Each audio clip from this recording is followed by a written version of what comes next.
The story of the Gita is the story of Indian civilization itself. We know the Gita as Krishna's counsel to Arjuna on the battlefield of Kurukshetra. But was it Krishna who created it?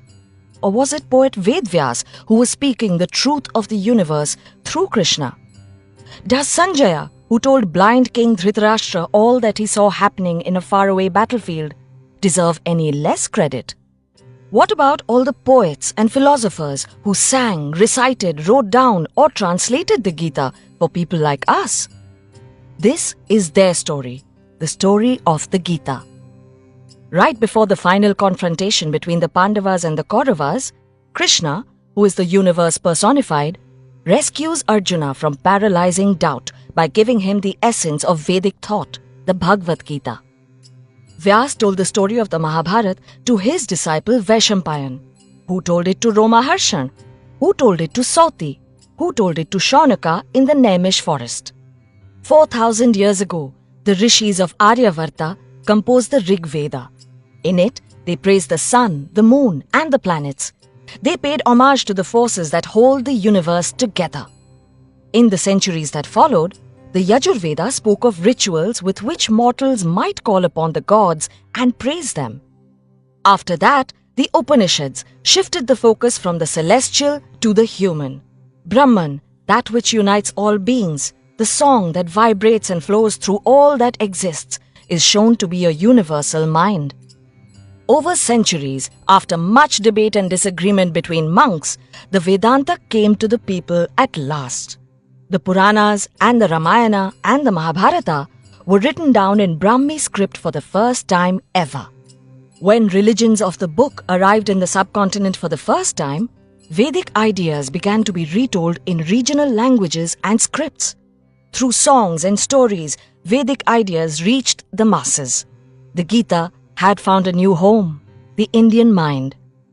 When the Europeans made their first attempts to understand Indian culture, the many customs and beliefs of the Hindus made little sense to them.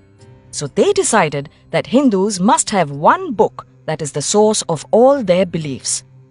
What the European scholars did not understand was that Vedic ideas could exist without being holy books.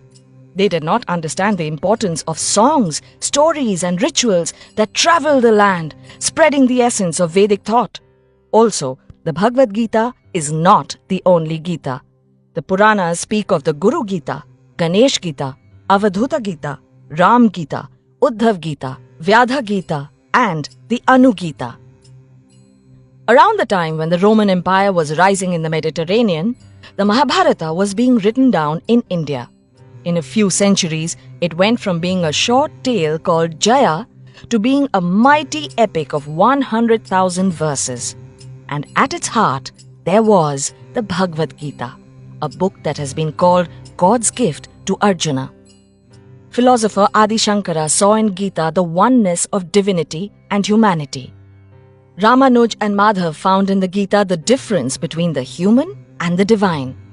In the 20th century, Mohandas Gandhi, Lokmanya Tilak, and Bhimrao Ambedkar all found different meanings in the Gita. Across the seas, Huxley, Oppenheimer, and even Hitler found their hearts reflected in the Gita. There are as many avatars of the Gita as there are minds that it has touched. While it has lived for long and meant many things to many people, the Gita's message remains as simple as it was when the rishis first contemplated the Vedas. Our world is one of infinite variety and change. Life does not last, neither does death. We see the world as we are. We create meaning by giving shape to emptiness and by creating boundaries to contain the infinite. We create friends and enemies. We create right and wrong. We create our own truth and we let it define us. There are 3 paths that can help us find our way in this world. Karma Yoga, the path of action and acceptance. Bhakti Yoga, the path of devotion and surrender. And Jnana Yoga, the path of knowledge and understanding. When we understand the other person, we understand the universe. That is and has always been the way the world works. Inspired by Devdutt Pattanayak's writings.